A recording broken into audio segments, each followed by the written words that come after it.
All right, welcome everyone. This is Kaylee Filio. I'm sales and marketing with PartsEdge. I'm just going to kick us off. Y'all want to hear from Chuck, I'm sure. So today we're going to present on tackling obsolescence. The goal, I think, is always zero, and it is kind of possible. We've seen it. But Chuck's going to give some insight on some strategies and things to pay attention to. So Chuck, take it away. Oh, well, thank you, Kaylee, and good morning, good afternoon to everybody listening today.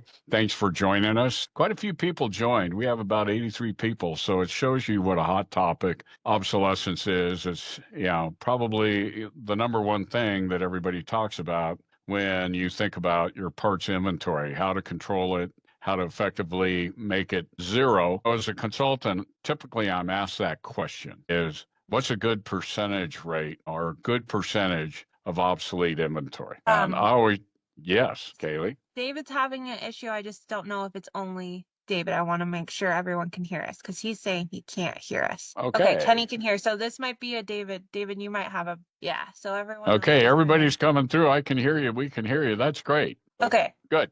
Dave, yeah. So David, maybe play with the speakers or whatnot. You guys are supposed to be muted. And we're gonna ask if you have any questions just to chat in the chat box. So go ahead, Chuck. Sorry to interrupt.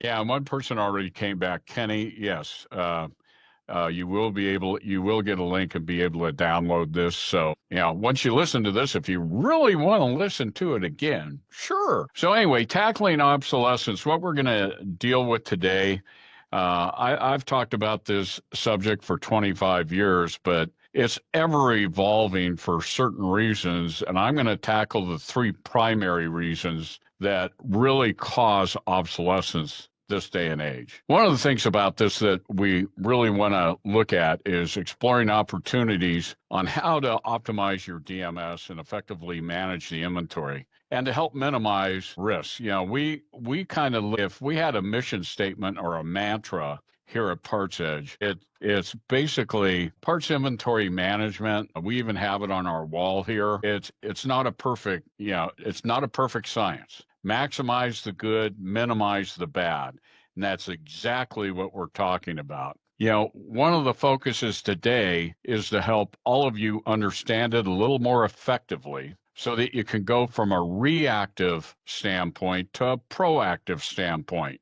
That's what we see with the best practices is if you're very proactive about your inventory, and we're going to tackle a couple of subjects here that can really show you how to become proactive and hopefully help you manage it more effectively. A lot of times when you see that you have obsolete inventory and you're working to try and control it more effectively. If you make a change at your dealership today, and this is something to remember about it, unless you just back a truck up and throw away obsolescence, if you go in and make some very proactive changes to the way you manage your parts inventory up front, remember, you still have 12 months worth of sins out there. So a lot of times when you make some of these changes in your inventory, you're not going to see a lot of results over the period of time because you still have that perpetuation and aging of the parts where you had some practices where you're being reactive to cause that, okay? So with that being said, and moving forward now, thinking about that reactive versus proactive, and believe me, we see most of the time it's reactive. What we want to look at here is, looking to break free of these reactive cycles, really helps you plan for the unexpected. If you know it up front, you'll know what we're talking about. And you always want to, when you're considering this, is, take that step back and look at the bigger picture. That's really critical up front. Instead of just every day you come in, it's a new day, and all of a sudden you got a whole bunch of new problems. I mean, I don't know a parts manager on the planet who doesn't wear about 50 fire hats every day, and you're trying to tackle all the different things. And recognizing and addressing these departmental needs and focusing on it can really help you take some of these fire hats off, or at least know how to manage them more effectively up front. Now, the one thing I want to go through and explain very quickly when we use the term obsolescence. What we look at here at PartsEdge is simple. It's parts with 13 months no sale and that "and" is highlighted, 13 months no receipt. One of the things about obsolescence is a lot of times when you go to those management reports and you look at them, most of the DMS systems, they show your months no sale report. They break it down 0 to 3, 4 to 6, 7 to 9, 10 to 12, and everything over. The problem with that, especially with 70% of your inventory, and again, don't take my word for it, go look at it. 70% of your part number population, unless you're dealer track, they never get rid of parts ever. And that's a different issue.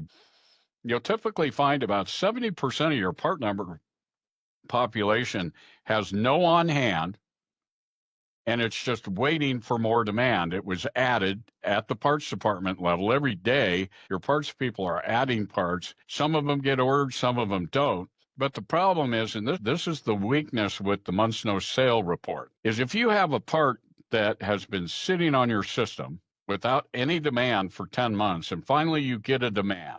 You receipt the part in, you've got it, and the customer comes in, let's say it's a set of floor mats, and all of a sudden it's the wrong color, and now you're forced to put those into inventory. So you don't fulfill the sale, you put it in your inventory. The months no sale is still at 10. The months no receipt is blank or has a receipt date within the last 2 days. You just bought and wrote a check for it, but it's been sitting on the system. In 3 months, in the months no sale report, if no demand occurs, that's going to show up on the months no sale, but you've really only had it for 3 months. That's where most industries, and this includes your manufacturer, and all of you that are on ASR programs such as RIM and Aero, the manufacturers look at your last receipt date, the last time they sold it to you, and the last time you receipted it, not at the last time at the dealership level that you sold it.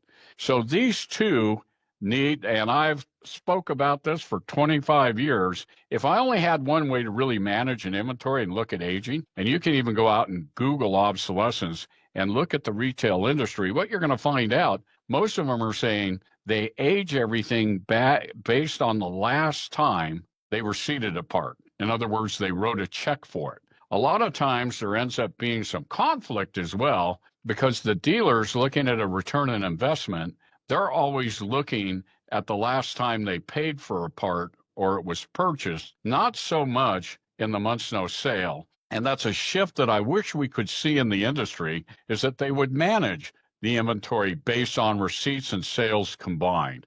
So that's when, as I talk about this obsolescence and the way we measure it, to look at your true oldest inventory, you want to look at everything 13 months no sale and 13 months no receipt. We see a lot of times where people, they've called us up, they might be a GM rim dealer, and they go, we got this part, it's rim controlled, I'm at 23 months no sale, and GM didn't take it back, dang it. And then we go in and look at it, and we go, oh, the receipt date is at 13 or 14 months. GM knows better when they sold it to you than when you receipted it. And so that months no sale aging can be very misleading in some cases, okay? So with that being said, and this is probably why a lot of you have tuned in today, is just asking this question. Sorry. Yes. Can you go back real quick and just, we have a question just asking to better explain the no receipt. Okay. It just came through. No receipts. No receipts is every time you receipt a part in, you got a daily order, special order, stock order, whatever. You got a rim that came in, you receipt the part in, you give it a receipt stamp, and then you pay that on a daily or a weekly basis to the manufacturer. The receipts is buying the product. The sale is fulfilled when you put it on a repair order or a counter ticket.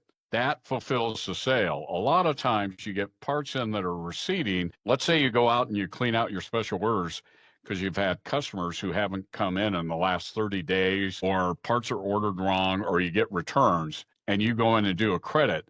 That takes out the sale, and the aging on the sales, months no sale, continues to grow, but the receipt date is earlier than what your sale date is. So what you want to make sure of is that these two match, that your receipts and your sales are together.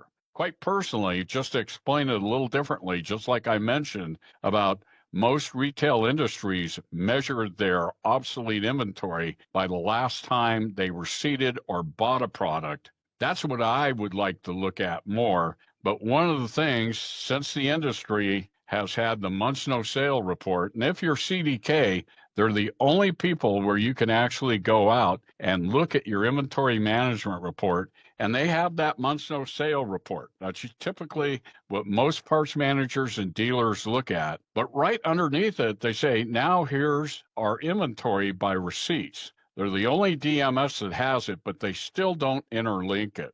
So it's really critical when you go pull out and say, go get me everything with 13 months no sale. What you want to do then is look at your receipts, and I can almost promise you 10 or 15% of your inventory, you'll have receipts less than the months no sale. I hope that explains it.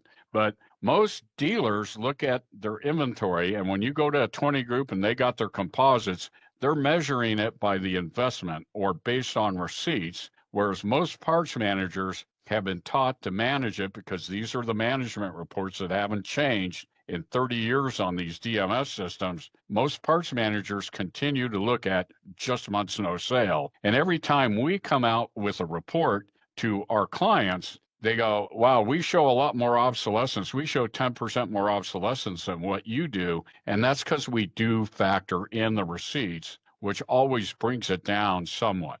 I hope that explains it a little more. Down the road here, if you still have a question about it, I'll be more than happy to explain it.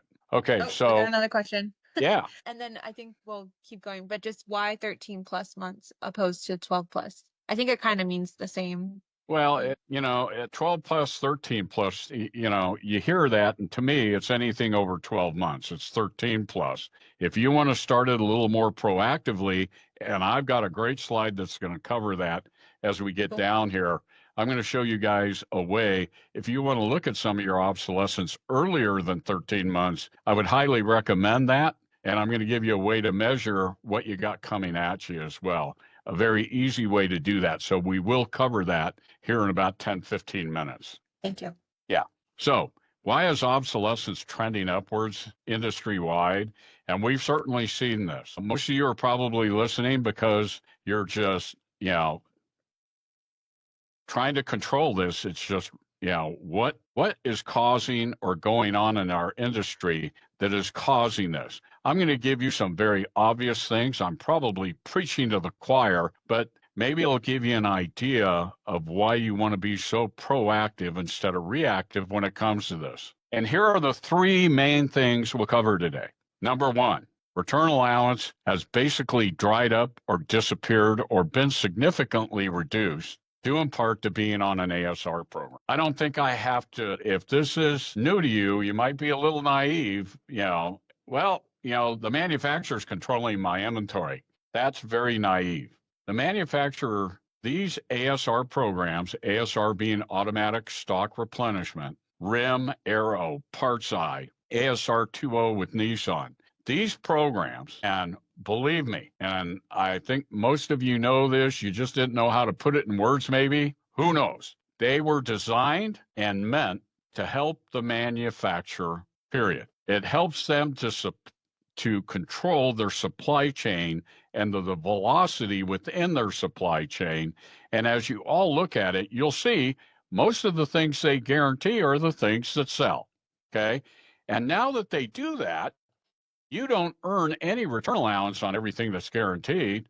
They're taking it back at 10 months, 12 months, or if you're a GM dealer at 18 months, you have to put that on your shelf. You have a compliance percentage you have to hit. The good news is that part of it is guaranteed. But believe me, these ASR programs, it's the things that you're ordering that aren't guaranteed that cause the problem. And that's number three. Number two, warranty uplift. Everybody's gone through a warranty uplift, trying to get a higher percentage on warranty and whatnot. We'll cover that a little bit here, but where we're going to put a very heavy emphasis on, because this is where you can control what you do, and that's special orders and returns that are not being followed up on properly. And that right there is the biggest emphasis. In some instances, you can't control number one, but you know what?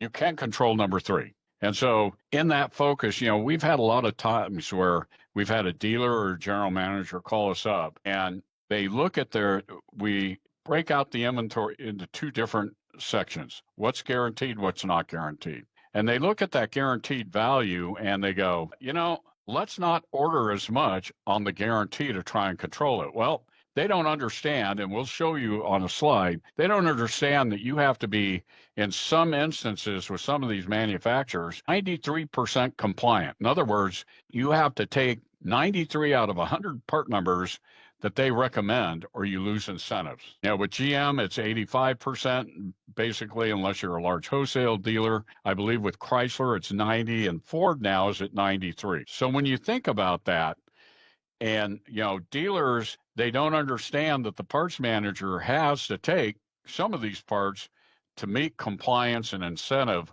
figures that they put out there. As most of you know, if you're a GM, you got 3 hula hoops you have to jump through every month. You got to be compliant and take 8.5 out of 10 parts. You have your purchase loyalty has to be at 90%. In other words, 90% of what you buy has to be from General Motors. And then you have the sales loyalty, which I believe is 90 or 93%.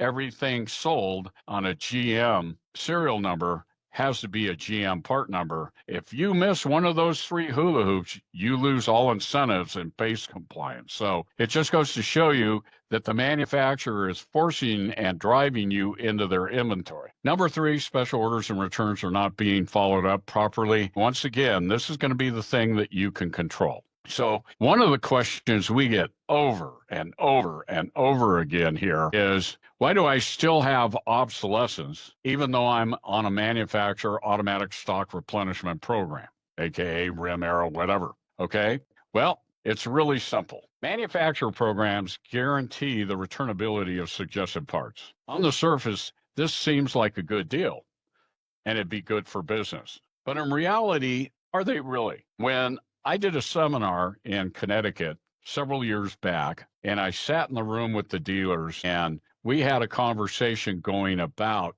how their obsolescence had grown. But one of the things that I'm going to show you next, looking at a manufacturer program, many people go, hey, the manufacturer program does a really good job.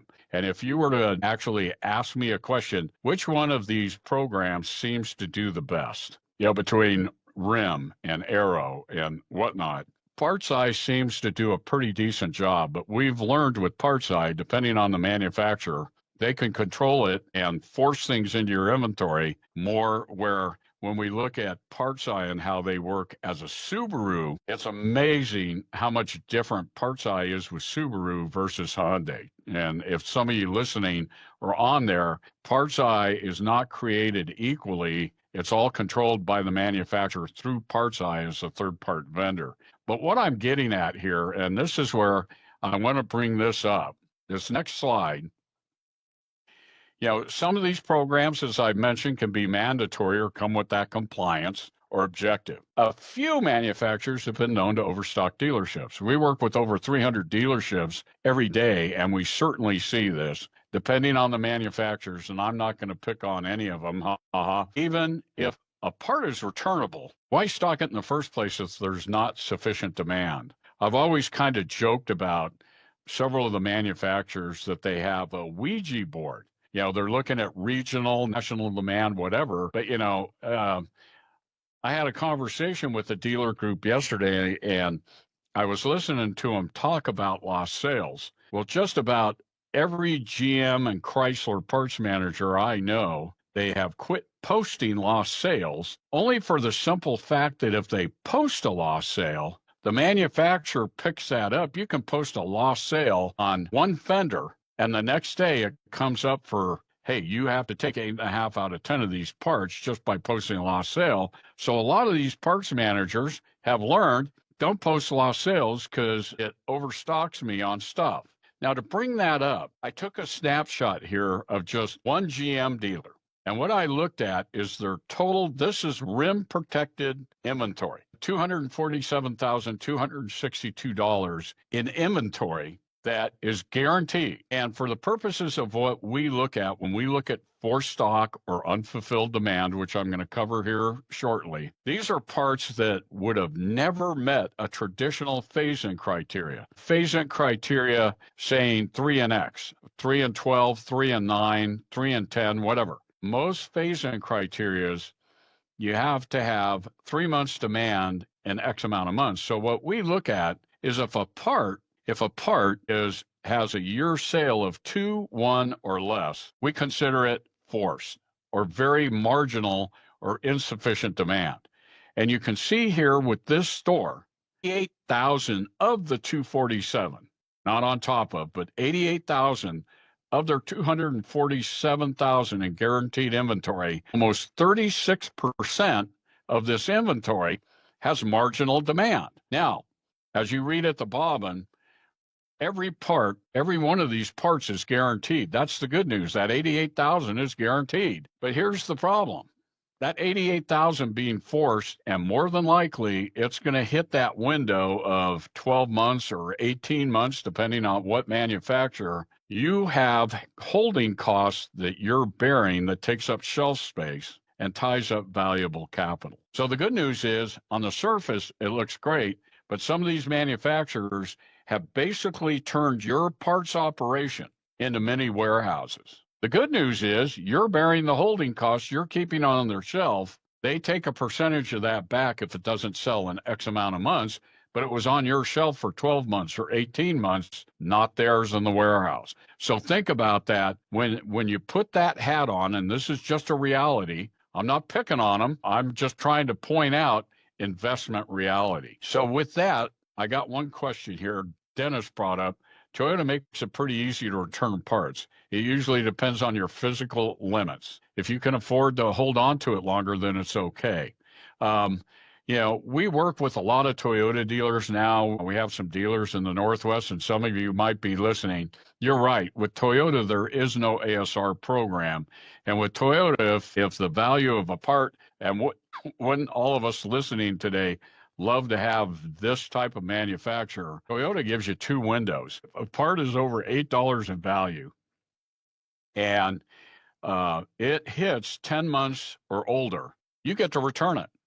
Unless it's a hazardous part, and you can even arrange for that, but that's it. There's no dollar value. If it hits 10 months and you bought it on a stock order and it's over $8, you get to return it. If it hits 18 months based on receipts and you want to return it, you still can, but they hit you a restocking fee of 15%.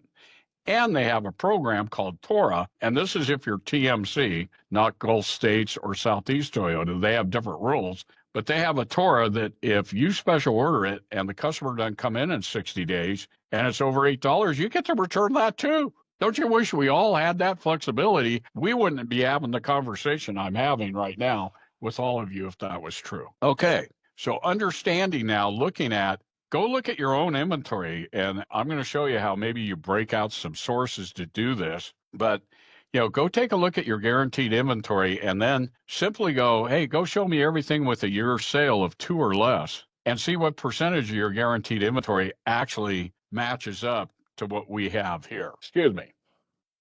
Okay, so this is the sourcing thing we're talking about. One of the things that the DMS systems don't have, which is just sad. I don't know, maybe enough of these webinars and conversations will get the DMS vendors to rewrite their management programs. But one of the things you can do, and we see very few dealers who do this, is create just 2 simple sources that break out. You put your guaranteed inventory in one source, and you put your non-guaranteed source parts in another source. Well, that helps as well, because a lot of times, especially when we've brought up dealers that happen to be on an ASR program, one of the things we go, when was the last time you ran a stock order? And we kind of get a deer in the headlight look. They go, why would we do a stock order? The manufacturer does it for us every day.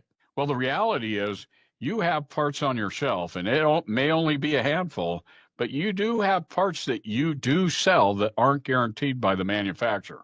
And this is that reactive approach that all of a sudden you sell a part on a bin, it goes to 0 on hand, you get another demand, and you kind of go, why don't we have it in stock? We're selling it, and you find out it's not guaranteed, throw it on a daily order to fill it. Well, if you break these out, now you can run a stock order on your non-guaranteed, even if it's only 2 or 3 parts a day, you're now becoming very proactive instead of reactive. And so this is one of the first things I'd recommend if you happen to be an ASR. Reviewing your manufacturer program proposals, and again, for those of you, RIM, Arrow, whatever, this is kind of preaching to the choir, but for some of you, this may be something you want to do more effectively, is looking at your proposals at least 3 times a week, if not every day, and denying and accepting the right amount of parts to keep you compliant. And this is where going in and looking at the compliance and then going back to your DMS, what we find, and this is no secret, to keep you at that compliance, you always pick the cheapest parts that you got to, in that 4 stock scenario that I showed you where 36% of it was 2 or less. You're not picking, the powertrain parts or the big sheet metal parts. That's typically the parts you're denying, and the cheaper it's by the part number, not by the value. So keeping that percentage up, you always go with the cheapest, easiest parts. But looking at that and questioning these and being just above compliance, if General Motors wants you at 85%, try and keep it around 87. If it's 93% with Ford, keep it at about 95. If you just accept everything that they take, your percentage of 4 stock with that guaranteed inventory just gets higher. In fact, Dwayne just posted a great thing. Buy the $10 tent washers, you bet. I love it, Dwayne. Again, preaching to the choir. So now I'll deal here briefly with warranty uplift. All I can tell you guys is there was a price to pay for getting that increase in labor and parts. And I'm going to go back to this seminar that I did in Connecticut a few years back. And if you heard this, just listen, because it speaks miles to what I'm getting at when it comes to warranty uplift. I had about 85 people in the room. They were controllers, managers, and dealers, and they were just going through warranty uplift. And out of the room, 85 of the 86 dealers had gotten a warranty uplift. And I said, okay, what's your percentage of your warranty uplift? And I had anywhere from about 70 up to about 98%. And the average, right about cost plus 80. Now, you got to remember, for some of you, this may be new to you, but it used to be every manufacturer everywhere gave you cost plus 40 on warranty. And of course, this started back in about 2007, 2008. They started dealing with, it started in the state of New Jersey. They're going, hey, why shouldn't the manufacturer pay the same price customers do? Why shouldn't we get retail? And it snowballed into what we call warranty uplift and getting a markup based on what we are charging retail. Talking to these dealers, the first question I asked them after we brought this up, I said, what's the first thing you did once you got that cost plus 80? And of course, I had one parts manager or one dealer who looked at another. He goes, well, we implemented it and counted the money. And he high-fived his buddy next to him. I said, correct. That's good. I said, what's the second thing you did? And they all kind of looked at each other and they said, what else would it be? And I said, if you pay off the gross profit, especially to your counter people, did you adjust the percentage of gross profit on their commission? Because if you just went from cost plus 40 to cost plus 80, you just gave anybody paid off the gross profit of the parts department, you just gave them a 40% increase. Can I come work for you? Well, let me tell you, there were about 4 or 5 that had thought about that, but most of the room kind of scratched their head and went, wow, we didn't really think about that. I go, okay, what is the third thing you did? And folks, I'm telling you, I got the deer in the headlight look. And I said, did any of you think that you should take maybe 10% of this new increase, 10% of that gross, and accrue it to purge obsolete parts? And they all kind of looked at each other and said, why would we do something like that? And I said, okay. I said, here's the reasons. And it's on the screen. You see all 3. The manufacturer, you think they gave you that extra 40, 50% because you're good folks? No. The manufacturer said, we're going to make that percentage back by reducing return allowance, creating tough incentives, making it tough to hit those incentive dollars. And we're going to increase loyalty percentages, making sure all the parts you buy are for them. They took control of this. Remember, the manufacturer always makes 40% profit. And you know what? They have gone back and played a shell game. they're still making their 40% and they're making it back. The other thing that's not pointed out here on the service side is they've lowered warranty labor time guides. So the manufacturer, rule number one is the manufacturer wins. Rule number two is see rule number one. And in these cases, when you look at warranty uplift, many of you that may have seen your obsolescence growing quite a bit has a lot to do with that right there, the warranty uplift. Okay, coming up for breath a little bit. Now we're going to cover the meat and potatoes of what you can control, and that's special order parts and returns. When you look at the other two reasons, most of it's out of your control. This is not. And this is where that non-guaranteed inventory comes from. If you're going to focus in and zero in on anything right now, over the next few minutes, this will make all the sense in the world. Special orders. Who's contacting the customers once the parts are received? How long do you keep parts on the shelf for customer? Maybe 30 or 60 days? Do you report outstanding special orders daily, like special orders open by service advisor? If you take a very proactive report and focus on what's being ordered, it'll make all the sense in the world. One of the things we've certainly learned is special order control is a service and parts department problem, not just a parts problem. I've sat down when I had technicians, I sat down and showed them they were over ordering parts, and we'll get to that in just a minute. And I sat down with my technicians and I said, and let's face it, technicians, they want you to be the depot. I don't care if you have a $100,000 inventory or a $5 million inventory, you never have all the right stuff. And you want to satisfy them and make, they sell labor, you sell parts, your Siamese twins hooked together, service and parts. But when technicians over order or order things because they're trying to get something off their shelf or off their bay to concentrate and make money on something that's easy, what that really is shooting their own parts operation in the foot. And then they turn around and want to beat you because you can't put the right parts on the shelf because they've cluttered it with what we call forced stock. With that being said, now putting that source hat back on, you really want to identify these more effectively, and this is certainly something we do with our clients. We set up a source and we put every special order part in that specific source until it sells back to zero, or they give it a bin location and we move it out because it went unfulfilled. These are the parts with and on hand waiting for a customer to come in and pick up. And it's easy to create an aging report based on a specific source if you receipt them in and move them into that and they're not regular parts that you stock. And then we're going to cover next creating a for stock source or stock group based on the parts that do not meet your phase-in criteria or unfulfilled demand. And again, these wouldn't be your ASR controlled parts. These would be parts that now you have it on hand. They didn't meet your phase-in criteria, but yet you have it on hand and you're stuck with it, okay? So let's deal a little bit, and if you've ever listened to me for the last 25, 30 years, I've used this term forever, and I've already mentioned it once, and it's for stock, or another term, unfulfilled demand.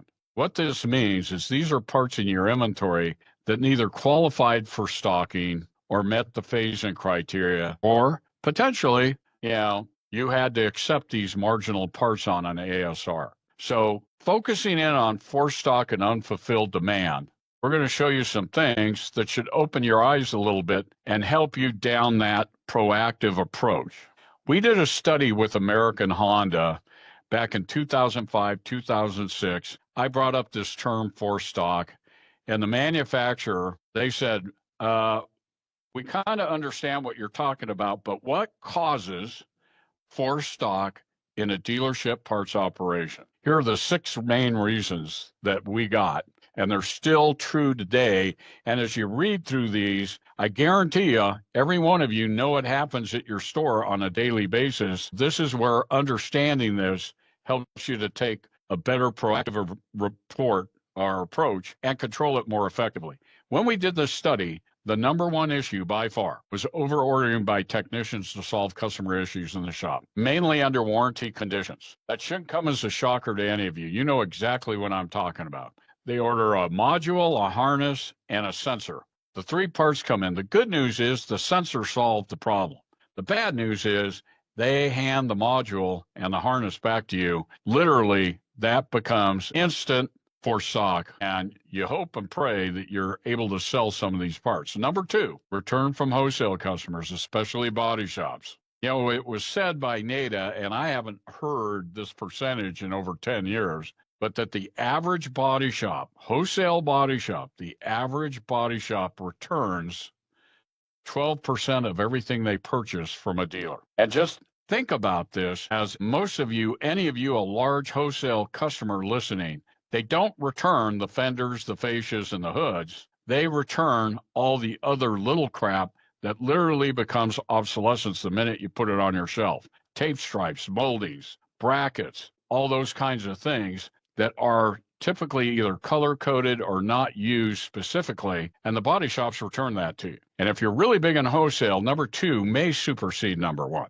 Number three, which has moved up the list, shouldn't be a surprise based on what I showed you, an ASR program. You have to be 87% compliant, 93% compliant. That marginal inventory I showed you, the ASR is causing you to stock those parts. Number four, customers failing to return for repairs, especially new vehicles under warranty with non-critical issues. Boy, if someone doesn't have that problem, please chime in, say something in chat. We all know that those four main ones can cause an issue. Number five, if you're training a lot of new people, errors by the parts advisors, there's a price for teaching counter people to get up to speed and getting experience, and they make mistakes ordering things. They forget to get a color code or a VIN or whatnot. And so that's a small portion of it. And then number six, and this is the only other thing we could see in a very small piece of these 6 items, was I'm going to go ahead and stock a part. I'm going to go ahead and put it on the shelf because I think it's going to work. Doing it with gut instinct instead of lessening your customer demand, test your phase in. And that just doesn't happen a lot anymore, but it's certainly worth mentioning. So this right here, this snapshot, should give you a really good idea of what you battle every day. You're in the trenches. You know, you're fighting the fire. I'm just giving you the hose to show you how maybe you can put the fire out, okay? All right. Now that you got these 6 reasons and you can sit and just chew on that for a second, nothing says that you can't create a source for those obsolete parts that you can move the 12 months no sale and receipt into and isolating it. One of the things, and those bottom 3 folders really explain it better than I could. This is a great visual for you guys. Unfulfilled demand, returns or special orders or customers not coming back. We term it for stock or unfulfilled demand. It's a trickle-down effect. Rolls into obsolete inventory. Right in the middle of the slide says everything. 95% of obsolete parts. Again, those would be parts that find their way to that 13-month no sale and no receipt. 95% of them come from for stock or unfulfilled demand that never ever met a phase-in criteria, period. You know, I did a seminar one time, and there was a gentleman, God rest his soul. His name was Art Neiman, and he was a human HR person. And I happened to be there, and he got up and he did a talk, you know, with a bunch of fixed ops people. And oh my gosh, this was probably 15 years ago, you know. And Art got up, and why I bring this up is it'll make a lot of sense to you guys when I say this. But he got up and he was talking about, when is the best time to fire an employee? And you got to be sitting here going, what the heck does this have to do with inventory? It has everything to do with inventory. But what Art Neiman brought up at that particular point was, he goes, the best time to fire an employee is before you ever hire them. Or to check them out, make sure they really have the qualifications that you need and so forth. Put that into your parts operation. Make sure that the parts that are being ordered really need to be ordered. You know, follow up with special orders. You know, of course, your counter people can't turn into computer cops. You know, I ran into a catch-22 situation for a dealership that happened to have their parts advisors, and this dealership, they happened to be union. They're in the Chicago area, but they had a huge problem with their ordering. The counter people would emergency purchase, go pick up parts from anywhere, because they were actually paid an hourly wage instead of a commission.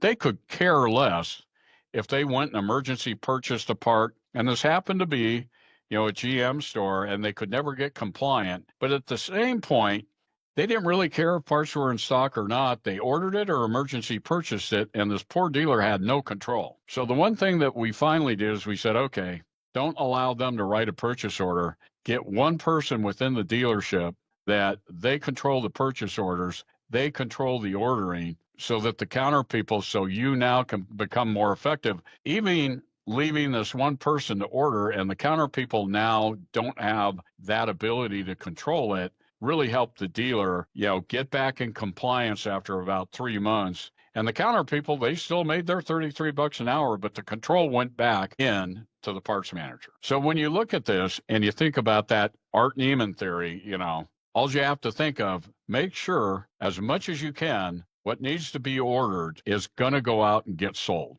You're still going to run into these problems. Remember that mantra I told you up front. It's not a perfect science. Parts inventory control, maximize the good, minimize the bad, controlling your orders up front and working and even educating your service advisors and your technicians that, guys, you get mad at me because you never think we can get our fill rate up when we don't have the right parts on the shelf. Let me show you how much stuff you order that we get stuck with that's taking up valuable counter space. I had that speech with my techs. They got it. And they told me we didn't have all the right tools. We ordered them. I was able to cut my forced stock in half. And we even had some technicians going, boss, we got it down to 2 parts. And I go, you don't have to tell me that. I trust your judgment and we'll order the 2 parts. But we gave them the tools to more effectively diagnose the vehicles for the right part that failed. Okay, so we're in the home stretch here. Optimizing your DMS. I'm telling you what, your DMS system, and I don't know one on the planet that you can't do some stuff with. I even ran into a situation yesterday. I don't know if he's even listening, but we brought him up, and happened to be a Toyota store, and he had a CDK person who had come into his dealership, and we were getting ready to launch him, and we had built about 50 sources out there. And of course, we manage the 50 sources, so it makes a big difference. But he actually told him, you're giving control of your inventory to this company? That's the kiss of death. And so the parts manager, because he talked to other parts managers, he said, am I crazy for trying this program? But here's my point. The DMS vendors, if you have less stocking groups and less sources, much easier for them to manage. If you break it out into granular ways to set up things for stock, for obsolescence, guaranteed inventory, non-guaranteed inventory, it helps you to manage your inventory more effectively. That's what they got these out for. And it amazes me how DMS vendors, they will convince you. And I always bring this up with my milk and canned asparagus. Remember, if you put yourself in the shoes of a grocer, just think of yourself as a grocer. And I'm going to take 2 commodities, milk and canned asparagus. If you put them both in the same source, you only get 1 day supply. You only get 1 phase-in criteria. What do you set it for? If you set it for the milk, you're going to end up with a lot of extra canned asparagus. If you set it for the canned asparagus, you're going to end up running out of milk. And so a lot of times as you look at this, and even under ASR in some cases, we have seen where ASRs understock dealers on some of these parts that they're turning more effectively. So even they don't get it exactly right. But you can set your DMS up and isolate these 2 different things to help you be much more effective from pricing, inventory control, all the different reasons. They have the tools in the DMS. I don't know why they don't show you how to utilize it more effectively. And trust me, a well-tailored DMS can help identify and reduce obsolescence. I'm putting this next slide up because it's really just more of a reference of, this is a snapshot for you to think of. If you go out and you create basically about 8 sources right here to break out guaranteed, non-guaranteed, your accessories for pricing, inventory control, whatnot, man, how much you don't have to have 50 sources like we put on someone's system. But if you can effectively control these 8 sources, it's going to just go miles in helping you to control your inventory more effectively. Okay. The last thing I wanted to cover here is I mentioned up front we're going to show you a way to manage and forecast growing obsolescence. Breaking down the inventory into specific sources is great, but we're going to show you now, forget the sources, look at the management reports, a great way that you can really effectively manage and see what you need to control obsolete inventory. Forecasting obsolescence and implementing strategies to mitigate its impact can go miles into helping you. Remember that one thing I said, if you make a huge change today in controlling your special orders and getting proactive, there's still those 12 months worth of sins that you're going to pay for. I can't tell you how many times we've talked with dealers and we can see the impact it makes, but the parts aging process still has to get to the point that it catches up. So with that being said, here's how you can forecast what you need to control your obsolescence when it grows on a monthly basis and how you can slow that down. Right here, go out to your DMS and pull your inventory 7 to 12 months old. Okay, because if you remember the slide that I mentioned, 5% of all obsolete inventory comes from unfulfilled demand. So what I have here is a simple slide that shows an inventory of 440,000. 25% of it is for stock, what we term unfulfilled demand, 2-year sale or less.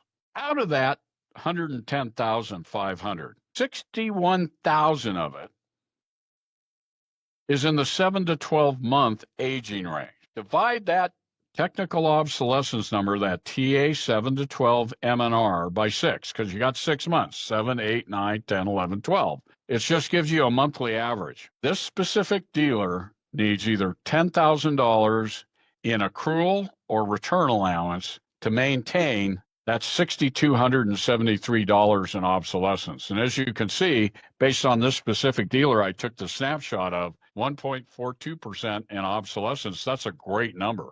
Based on this is unfulfilled, this is non-guaranteed inventory. So it tells me they must be accruing or coming up with this $10,309 to retire that. Now, if you're only throwing $5,000 at a $10,000 problem, I can promise you that the obsolescence over the next 6 months will go up on average $5,000 a month. If you're throwing $15,000 a month at it, you're going to retire that $1,313 automatic. This is a great way for you to understand accrual or whatnot, because that is the simple reality, ladies and gentlemen, this day and age, especially under ASR program, is that you have to look for other avenues to earn more gross, not the same gross, maybe tweaking, lowering your discounts to wholesale customers, tweaking your sale prices in the shop or whatnot to accrue more gross, to accrue that money. Just like I mentioned about that Connecticut group, did you ever think you should have taken 10% of that warranty increase and applying it to accrual? What I didn't tell you is that I asked those 86 people in that room, how many of you in this room think your parts manager went to heck in a handbasket because your obsolescence is growing? And literally everyone in the room raised their hand, and I came back and said, they took away return allowance. You're asking your parts manager to make bricks without straws. As you know, with Ford, until they came up with RIM a couple of years ago, with Ford, after 60 days, you owned a part. You used your IMA allowance, and we had a lot of dealers that were so used to taking the IMA and just applying it to the gross that obsolescence grew because the poor parts manager, he or she had no way to get rid of any parts. And so they had a huge obsolescence problem growing with no avenue, no return allowance to get rid of that. So with that being said, this is a great exercise for all of you, a little bit of homework that you can do yourself. Go take your 7 to 12 months aged inventory and divide it by 6 and see if you're earning enough to get that done. You know, one of the things about technical obsolescence, I'm going to end with this.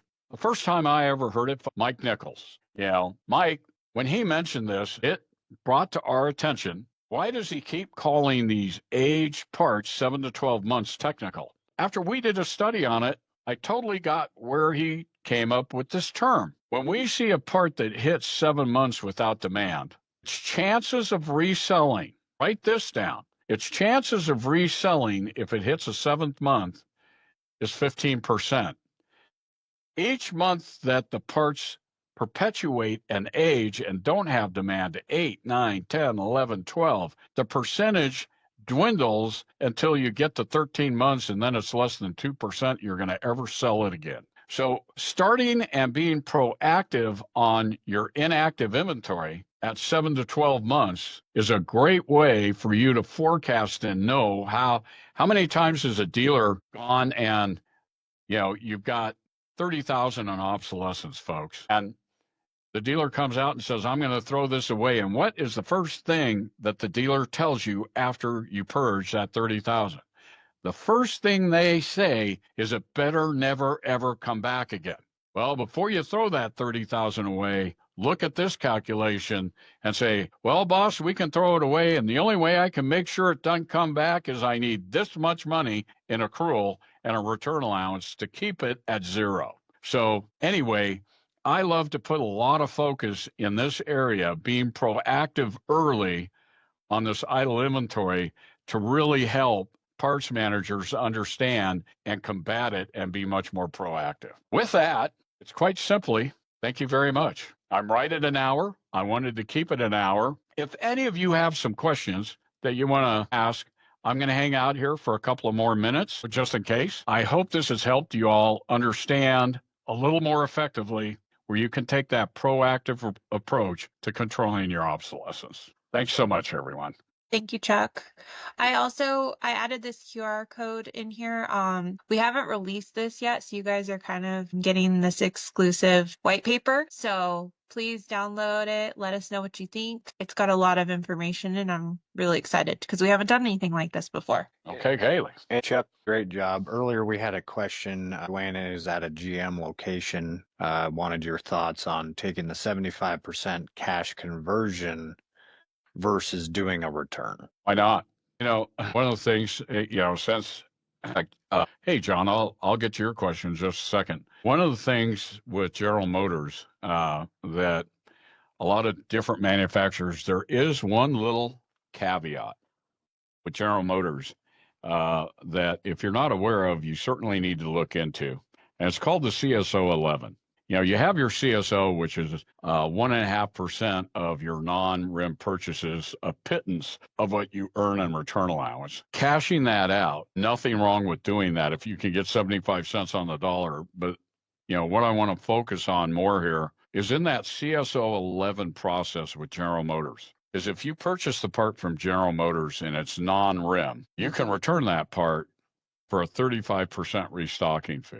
And so what we try to emphasize with our GM clients, which is well over 70, is we send a report every 2 weeks showing them their non-RIM over $75 between 9 and 11 months no receipt. Because remember, GM's looking at the last time they sold it to you, that month's no receipt.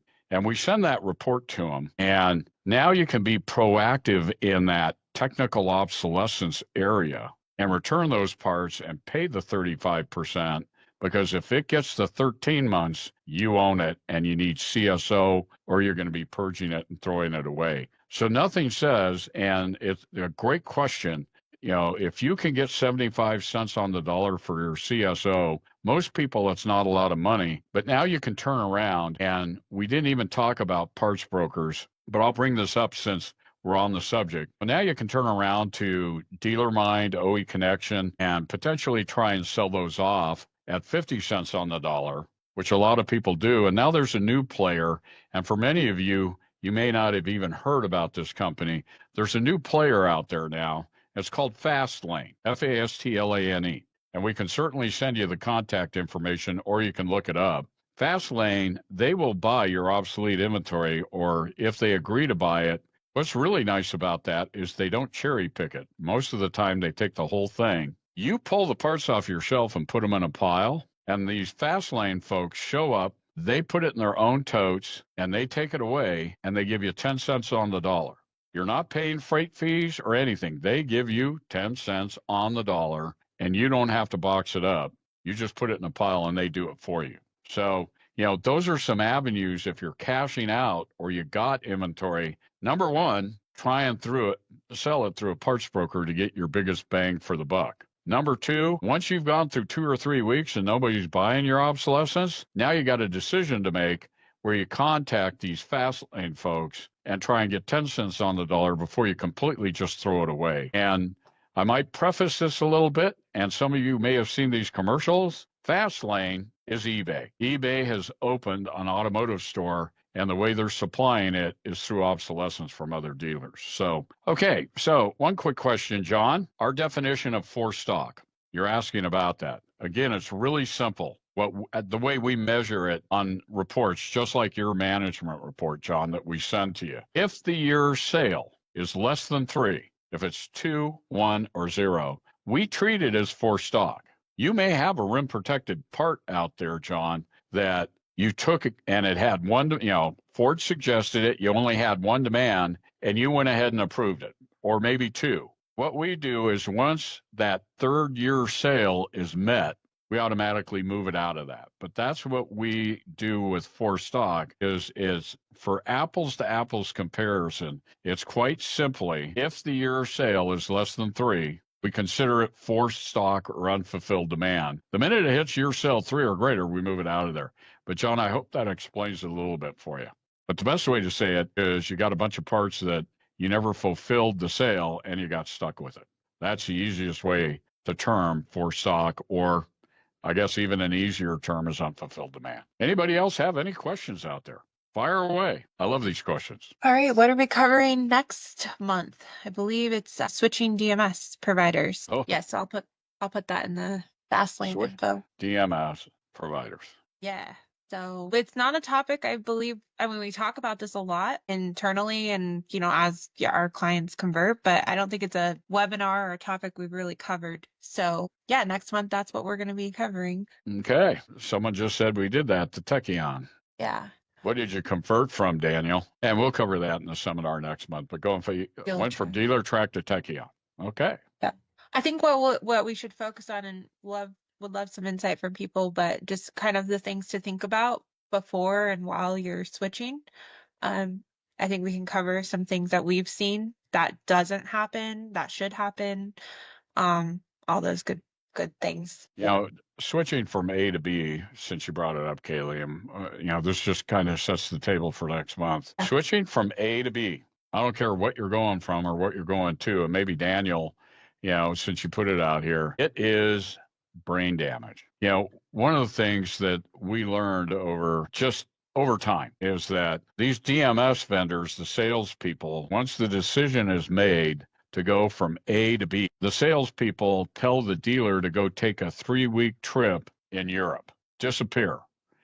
Because all the employees, they come up and go, we hate this thing, we got to go backwards. So that sets the table for next month to go over some of these things. And if you're getting close to considering another DMS, we can certainly help you through some of those pitfalls and stuff like that, what to make sure you do up front for a successful migration to the new system. But it's brain damage. Maybe even some things now that you are switched, we could probably focus on a few of the DMS providers on, these are the things that you should look at after you've switched to Techion, and kind of go through that too. I'm just kind of brainstorming. Set the table, Kaylee. Yeah. We've set the table. There you go. I'm excited. Okay. Thank you, guys. Thanks, everyone. I'm going to sign off now. It looks like most of you are starting to leave and all. But again, if you have any other questions, you can see info at PartsEdge. Feel free to ask. And again, thanks so much for joining us. I really hope you got some tidbits, and good luck and good selling. Take care, everyone.